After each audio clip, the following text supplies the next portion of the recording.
An update now as our investigation leads to major safety changes in Austin. Following our coverage of a deadly car crash into a hospital, City Council unanimously approved tougher security requirements at hospitals across the city.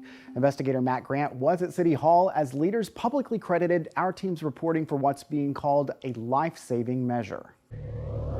The consent agenda is adopted. With that, the Austin City Council unanimously set into motion a plan to increase security at city hospitals.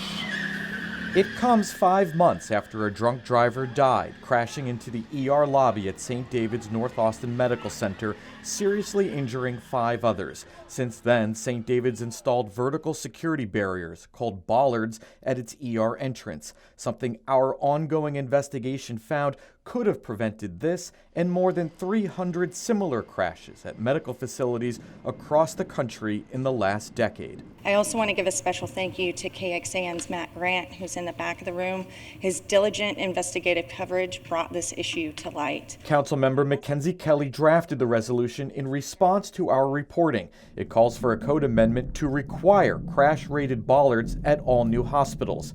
Kelly said she was deeply grateful to the Bernard family, among those injured in the crash, who have shared their story with our team. The awareness generated from your experience is driving significant positive change in your community to prevent such tragedies from occurring again. Councilmember Vanessa Fuentes, who co-sponsored the resolution and also promised action following our investigation, called this a crucial and vital safety step.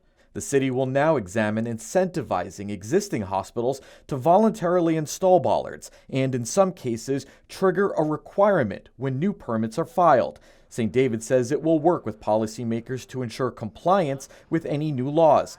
The hospital has not commented on the $1 million lawsuit it faces for not having bollards at the time of the crash. I would want to let the family know that while they experienced a tragedy, it's my hope that this never, ever happens again. The city manager is now tasked with coming up with a code amendment to implement these changes. That must be done by the end of October, when it will be presented to the council for a final vote, which Kelly is confident will also pass. At Austin City Hall, Matt Grant, State of Texas. Thanks, Matt. Our investigation has also sparked movement beyond Austin in a handful of other Texas cities. And we know one state senator is now also looking into a statewide bollard requirement. And a Texas congressman just sent a second letter to the General Services Administration requesting a safety review of regional federal facilities. Representative Lloyd Doggett says he wants to know how many government buildings like Social Security and Veterans Administration offices are unprotected. Doggett adds the administration informally told him a number of Central Texas facilities lack safety bollards, telling us this week, as I continue encouraging greater safety, I'm grateful for your team's investigative reporting that has helped spur a necessary push for change and accountability. Catch up on our complete reporting, including an interactive safety look at medical facilities in your area. Look for a link in this story in the Texas Politics section of this station's website.